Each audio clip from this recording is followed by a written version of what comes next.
kape ay isa sa mga paboritong inumin ng marami, hindi lamang sa Pilipinas kundi maging sa ibayong dagat. Sa maagang paggising bago magtrabaho, sa mga okasyon, at sa tuwing tayo ay nakikipagkwentuhan sa ating mga kaibigan, ang kape ay naging bahagi na ng ating kultura. Ang rehiyon ng Cordillera ay kilala sa produksyon ng mataas na kalidad ng kape, lalo na ang Arabica, isang uri ng kape na matatagpuan sa mataas na bahagi ng Benguet at Mountain Province. Ang kaaya-ayang lupain at klima sa mga lugar na ito ay perpekto para sa pagtatanim ng kape, kaya't hindi na nakakagulat na isa ito sa mga producer ng kape sa bansa. Sa katunayan, bumida na rin sa ibayong dagat ang Benguet Arabica. Noong 2022, isa ang Benguet Arabica sa 2 coffee varieties mula sa Pilipinas na kinilala bilang world's best sa Global Coffee Championship na ginanap sa Korea. Bagamat bumaba ang produksyon ng kape ng Cordillera noong dekada 80 ayon sa Department of Agriculture, patuloy pa rin ang suportang ibinibigay ng iba't ibang kawani ng pamahalaan upang isulong ang industriya ng kape sa ating rehiyon. At isa nga sa mga magandang halimbawa nito ang coffee farmer na si Rodeo Tacdoy, tubong Benguet, na natulungan ng Department of Trade and Industry o DTI. Nandito tayo ngayon sa Talingguroy, Wangal, La Trinidad, Benguet at ating bibisitahin nga itong coffee farm ni Rodeo Tacdoy. At kung inyong matatandaan, si Rodeo ay nagkaroon nga ng record kung saan naibenta ng 9,900 pesos per kilo ang kanyang kape during the 2025 Philippine Coffee Quality Competition.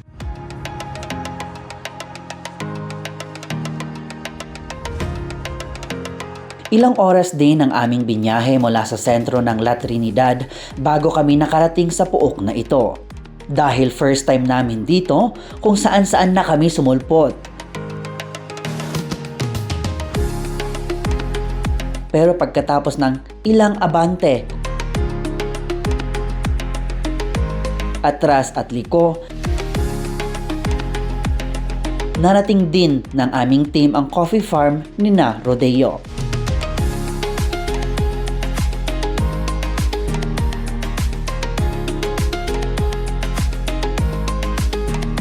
Nagsisimula ang proseso ng kape ni na Rodeo sa halos 1 ektaryang lupain na ito.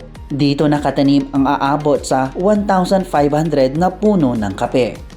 Ayon kay Rodeo, ipinamana ito sa kanila ng kanilang lolo. Dati in my specialty enthusiast, nag-introduce kanya mi iti processing, then dati grandfather ko, kaya't namot nga ma-explore. Ket pinadas na nakita natin potential. Hindi kasi hanan nga mamit kano jay kaya't ti enthusiast nga day Japanese.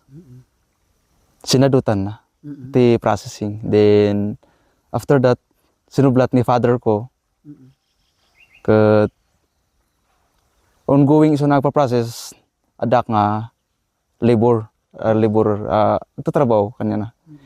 And tumutulong kanya na. Ke 2023 nalpasti school ko, iji ko nga in focus nga. Anya nga tangay no makisabayap mat kani father ko nga makikape. Iji nga nagka-interest nagkaroon ti idea nga. Mayat ti kape. Ada potential na. Mula sa pag-aalaga at pagpapalaki ng kape, maaaring itanong kay Rodeo. Yung water sprout kasi, yan yung nag-uubos ng nutrients, yung tubig ng tree. Then, taas lang siya, hindi siya mamunga. Ang talagang namumunga is yung branches. So, putulin mo yung water sprout, then maintain mo yung branches na humaba or dumami. Last year, dato'y nagbagas da amin. Dato'y lang tinagbati. Di pa nga mo mga basit tibura sa no next year, no kastoy lang ang kabasit tinagbati. Pagkatapos anihin ang mga hinog na kape, susunod dito ang tinatawag nilang fermentation. 2 klase ang fermentation process. Ito ang aerobic at anaerobic. Ang aerobic processing ay diretsong pagbibilad ng kape pagkatapos itong anihin. Ang prosesong ito ay tumutukoy sa kapeng low cap profile. Ibig sabihin nito, ang kape ay mas banayad ang lasa at low acidity. After the harvest na ibilag na kastoy, then slow drying lang iso na. Habang iso na nga madadry, ma-ferment kimin iso na ngay. No, kaya't mo mati mas cup profile or tastier nga kape. I-ferment mo iso na. Ada mati ideal parameters ti fermentation.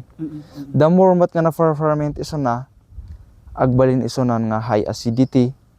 The less mati fermentation na, the less nabababati fermentation na. Kuan. Basit nga pa sa acidity na ngam low cap profile. Same with aerobic curd. Manungay nga aldaw ti ko maidrayan na daytoy sakbay nga ko. Ideally, natural nga aerobic nga slow drying ka 20 to 30 days. May nga buwan. Iso nga kailangan nga nalawa ti drying area or iti may sa harvest nag-adu ti ma-harvest tapno. Iti may sa process nag-adu din ay processan. Kabaliktaran naman nito ang anaerobic kung saan mas mataas ang acidity at mas malakas ang lasa. Kaya naman, hindi natin ito inurungan. Ano makikita dyan? Sugars. Ay, sugars. Ay, sige. Oh. Try mong tingnan doon sa labas sir, para mas maliwanag. Okay. So, itong white na ito, Yan yung measurement ng sugars. wala tandaan na wala pa siyang na-extract na sugar. So, itatry natin na tikman itong na-start na ma-ferment na mga kape. Accordingly, noon is ginagamit nila talaga is yung panlasa nila para masabing pwede na siyang ibilad. Yan. Let's try. Hindi naman hindi siya may infect or something. Malinis naman yung tubig. So, wala pa siyang masyadong lasa. Yung nalalasahan ko lang is kape. Kape pa lang yung natitikman natin na parang fresh na kape. Yung tinikman natin kanina. Spill out sir. Ay, ito naman. Tikman mo lang pero spill out siya. Ito naman is ilang, Ano siya? 5 days. 5 days na. Ayan, may natitikman na tayo na parang may suka siya and then para siyang wine. In fairness, masarap siya. Pwede ba? Pwede ba? Di ba may mga wines na kape? Ang sarap. I like it. So, Bagamat napakalawak ng kaalaman ng 21 taong gulang na si Rodeo sa kape, natutunan niya lahat ang mga ito nang walang formal na edukasyon sa pagproproseso ng kape. Ti nagrugian mi ito'y pinakapuon 3. So dato'y namulaanan dato'y nagmulaan ni grandfather ko, then idi hinarvest mi ije kami ngay nga nag-explore birukan gana di kwa birukan gana idi nakita mi nga kastoy ti process na nag-adalan mi data 3. So nga no di kwan damaganda no nag-undergo ti kwan training. Ang common no training siguro day kwa napangka nagdamag ijay enthusiast nga dalaing na. Mabalin siguro training dito.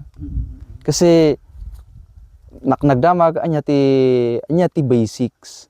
Kasi kung alam mo na yung basics sa pag-process, madali mo nang magawa ang processing.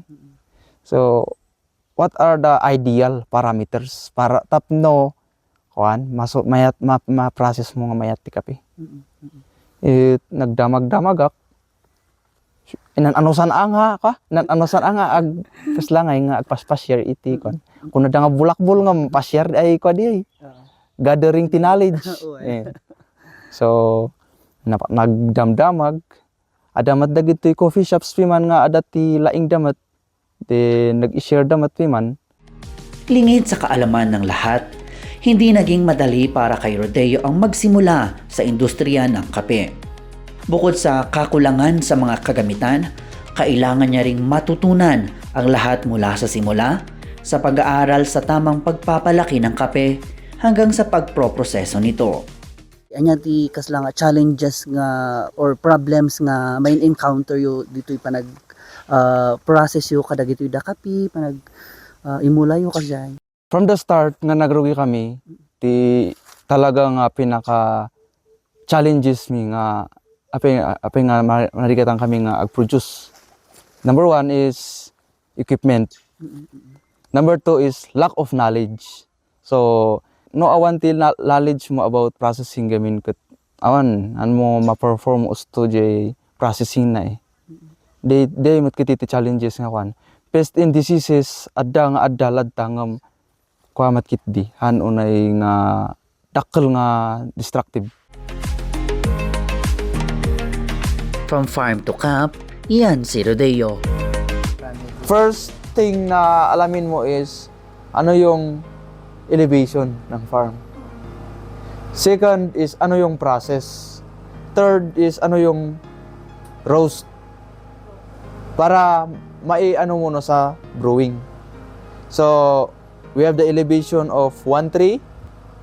Amok nga light pa lang ng beans na gita.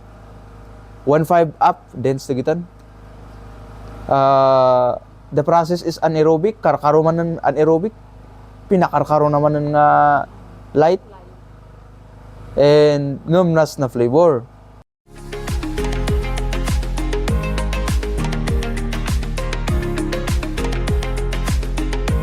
Ating ding tinikman ang pinrosesong kape ni Rodeo.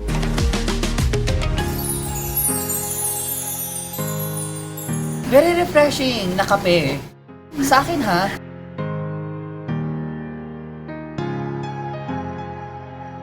Hindi ko ma-explain pero I like it.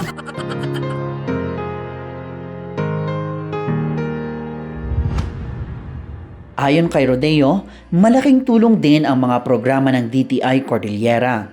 Ito ang nagbigay daan upang siya ay makilala sa industriya ng kape. Ganito ako ngayon kasi may market ganun dahil sa support or assistant ng DTI. So, nakapasok ako sa Palaro kasi inasistaran ako ng DTI para ipasok yung product ko. Pagkatapos nung pagpasok ko ng product, kinaping, kinumpetition, and yun, napaka-laking tulong dahil nagbigay daan ng market sa akin. Ang coffee natin is mataas ang demand. The problem is mababa ang ating yield ng mga farmers. So, madami na tayong coffee farmers and dumadami pa sila pero yung yield natin ng coffee in Benguet is mababa. Actually, in the Philippines, hindi enough na i-cover ng Philippines yung sarili niyang demand for coffee. Kaya may mga times na kailangan ding kumuha ng mga coffee shops natin ng imported coffee para magkaroon sila ng coffee sa coffee shop nila. Kasi kung local lang ang gagamitin nila, it's not enough. Ano po yung mga programs ng DTI para supportahan itong coffee industry natin? Madami tayong programs for the coffee industry kasi majority naman ng programs ng DTI like OTOP, which is includes branding, trade fairs, ganyan, trainings and seminars, gaya nga ng sabi ni Sir Rodeo kanina, importante ang knowledge. So we try our best to bring trainings and seminars closer to the farmers. That's why each negosyo center here in Benguet, halos kompleto na natin yung mga munisipyo na may negosyo center. Ang wala na lang po is Bacon and Bukod. So yung mga ibang munisipyo meron ng negosyo center, lahat yon usually may trainings and seminars regarding coffee. So yung mga farmers natin, kung gusto nilang mag-request on coffee trainings, lumapit lang sila sa mga negosyo centers natin. And then importante ang branding, ganyan, packaging and labeling. So, ina-assist din natin sila in terms of those. Trade fairs, of course, para ma-market nila yung kanilang mga kape, which is, sabi nga ni Sir Rodeo kanina, is very important para sa ating farmers. Kasi kahit may kape, kung wala naman silang market, sayang din yung coffee. So, may coffee roadmap din tayong sinusunod na ina-update usually every 5 years, ganyan. So far naman, we also coordinate with the local government units ng Benguet. Kaya ang assistance natin sa coffee is hindi lang siya purely DTI. We partner with other government agencies, LGUs, ganyan. Even with we partner with private individuals or in businesses para makatulong sa ating mga coffee farmers. Naging pihit ng buhay para kay Rodeo ang pagsali niya sa 2025 Philippine Coffee Quality Competition. Ang Philippine Coffee Quality Competition o PCQC ay taunang kaganapan na idinisenyo upang tukuyin at isulong ang pinakamahusay na kalidad ng mga kape sa Pilipinas sa mga domestic at international na merkado. Ito ay suportado ng pamahalaan kagaya ng DTI at Department of Agriculture at mga pribadong sektor. Layunin nito na tukuyin ang mga specialty coffee sa Pilipinas upang hikayatin ang mga producer na pahusayin pa ang kalidad ng kanilang kape at pahusayin ang market access ng kape. Sa kompetisyong ito, naibenta ni Rodeo ang kanyang kape ng 9,900 pesos bawat kilo. Nalampasan nito ang dating national record kung saan umabot sa 1.158 milyon na kabuuan ang kanyang 117 kilo na kape. Dahil dito, malaki ang naging pasasalamat ni Rodeo. Great naman. I am amazed, overwhelmed naman na ganun yung nangyari kasi big help yun. Sa nag-organize nun, very thank you. Kasi sa akin, gaya ko na local enthusiast, local farmer, napakalaking tulong na yun yung mangyari and jay paraan nga kalakas jay ket na mai-market ko ngay nga dagos jay kapit ko man nga dagos han nga sapol nga sikat ti agbirok di market an ti agbirbirok kanyam idi nangyari detoy competition nga detoy dakal nga tulong ta kasi han lang nga local nga ditoy ti paggatang mapanon nga mabalin iba ba national. Sa gitna ng mga hamon na kanilang kinakaharap sa industriya ng kape, para kay Rodeo, tiyaga ang puhunan. Puunan nga talaga kat tiyaga. Kasi nag-start kami ngay kat awan nga pulos kat di ko inanusan mi nga oray adu ti masayang talagang inanusan mi hanggang na idi na adal mi na birok mi no anya ti na birok mi no anya ti mayat iso nga nakakuha kami iti kastoy so naka-process kami ti good quality of coffee High quality. high quality. High quality. So ti puunan na talaga lang kat talaga nga han mo nga maibaga nga agmulak ti kapita na nga to price han mo nga ibaga adamat lang ijay passion mo kan tiyaga. Payo din ito sa mga kasamahan niyang coffee enthusiasts. Oray man no, anya ti age mo, young or old ka kat may elevate tayo ti quality.